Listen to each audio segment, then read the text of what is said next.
There's a moment more dangerous than catching the mask slip. It's the instant they realize you're no longer playing along. At the dinner table, they drop the same cutting remark they've used 100 times, and this time, you don't flinch. Their smile falters. Their eyes search yours, and in that silence, they know. It's like watching someone realize their magic trick has been exposed. The performer vanishes, and what's left is something cornered, desperate, and raw. From that moment, the mask has fallen. And what comes next isn't comet's collapse. The turning point, awareness exposed. Think back to the last time you saw someone's performance.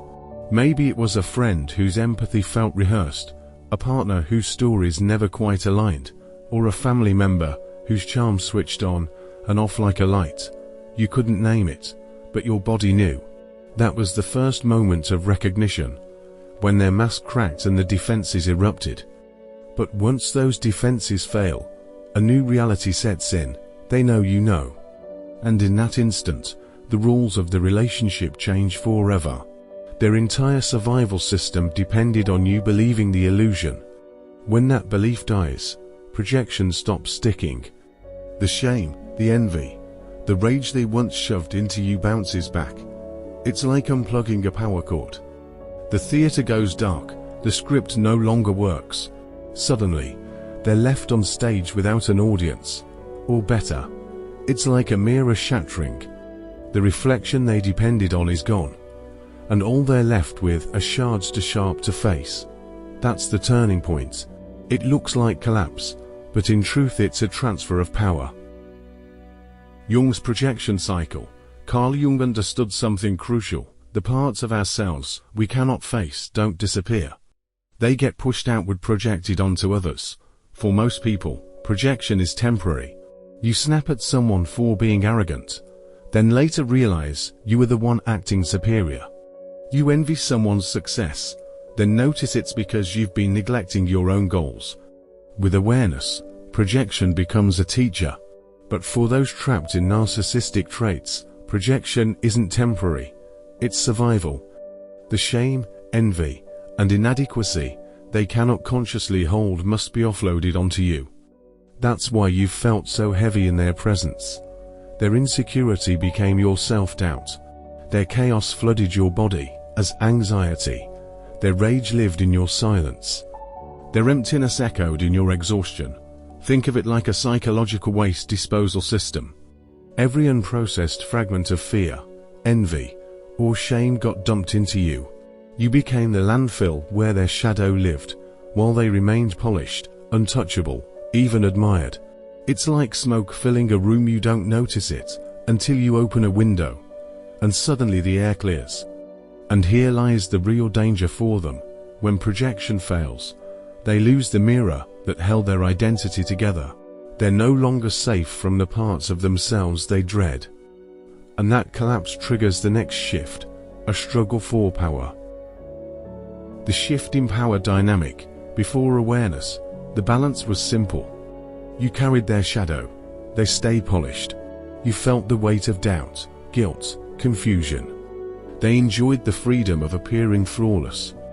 But once you see through the mask, the polarity flips.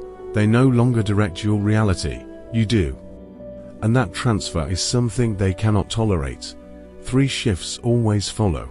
First is the loss of psychological control.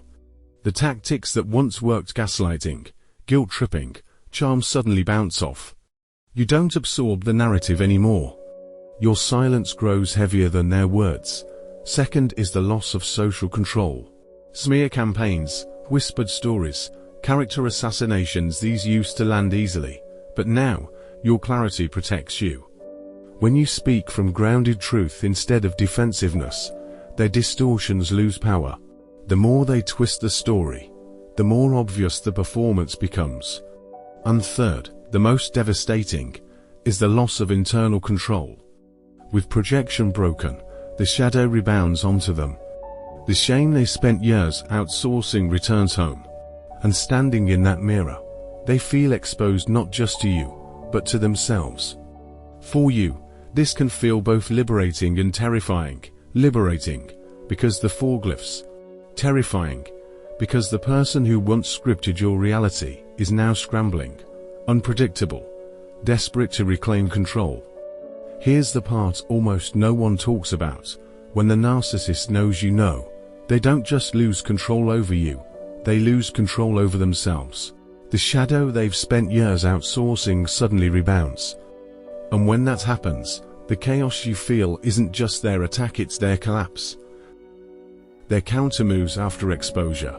Once projection fails, the old defenses denial, rage, silence, victimhood, slander start to lose their grip. And when those no longer work, a new set of countermoves appear.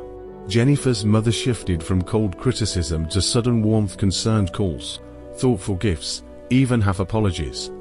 But it wasn't transformation, it was bait.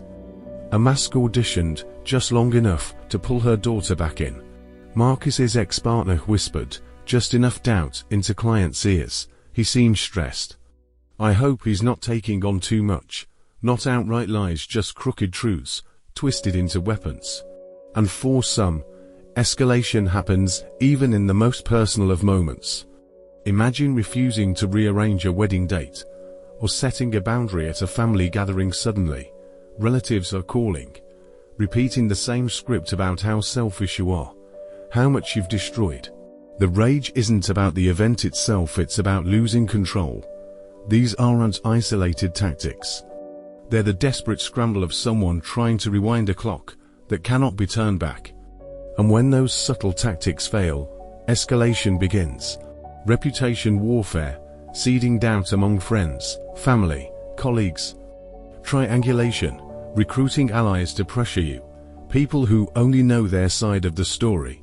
And finally, the nuclear option, threats to destroy your reputation, your relationships, even your livelihood, just to prove they still hold power. This phase is terrifying not only because of the tactics themselves, but because it shows how little the relationship actually meant to them. Love doesn't weaponize your vulnerabilities. Care doesn't burn the house down to win an argument, but control does. And here's where the battle shifts inside you. The empath's dilemma. For most people, the story would end here. But for you, the empath, awareness doesn't erase compassion. Maria said no to her brother's demands for money. He responded with tears, with accusations, with silence. And she still found herself apologizing, aching to comfort him for the pain she hadn't caused. This is the empath's dilemma. The very qualities that make you strong, your ability to feel deeply, to forgive, to seek harmony, become the levers they can still pull. Jung called this participation mystique, borrowing the term from anthropology to describe when boundaries blur so completely that your emotions and theirs fuse together. You don't just witness their collapse, you carry it as if it's yours. And here's the brutal truth. Your nervous system has been conditioned to equate their stability with your safety. When they collapse, alarms go off in your body, screaming that you must restore balance at any cost. That pull to rescue them isn't kindness, it's trauma bonding. And this is why holding the line feels unbearable. Because breaking projection doesn't just mean they lose control. It means you have to stand in the storm of their shadow without absorbing it, to watch them thrash without rushing in, to let them carry what has always been theirs, even as every nerve in you screams to take it back. That's the crucible. And it's also the threshold to freedom. Standing in freedom. Breaking the cycle isn't about winning arguments. It isn't about proving them wrong until they admit it. It's about refusing to be the vessel for their shadow ever again. And that requires 3 internal shifts. The first is emotional sovereignty. Learn to distinguish empathy from absorption.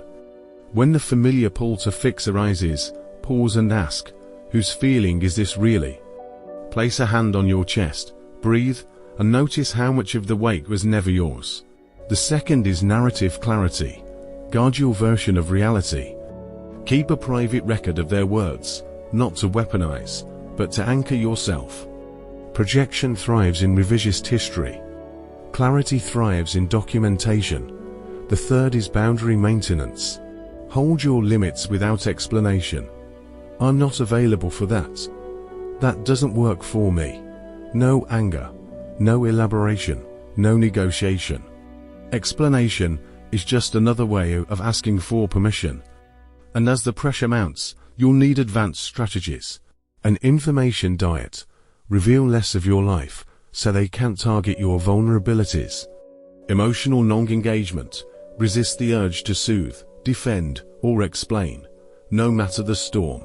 Strategic disengagement. Learn to recognize when a conversation is only a trap and walk away before the hook sinks in. Each shift is individuation in motion, reclaiming the pieces of yourself that went into hiding under someone else's story. This is why breaking projection feels both terrifying and exhilarating.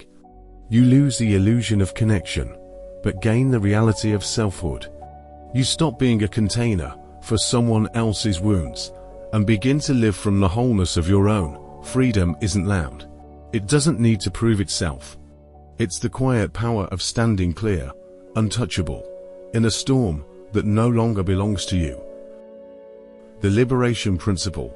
Carl Jung once wrote, "The meeting with oneself is at first the meeting with one's own shadow."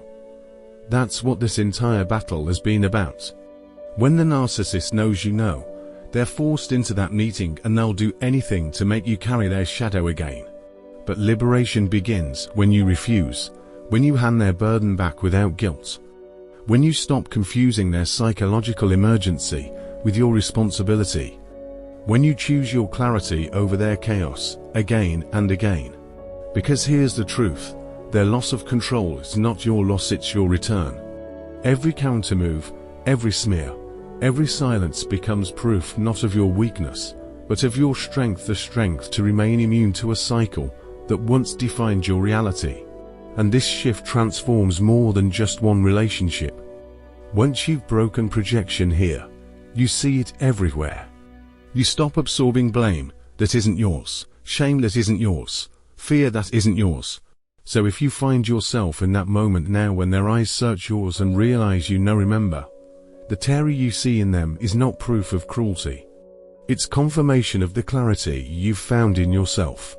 Because the light that sees through illusion is the same light that leads you out of it.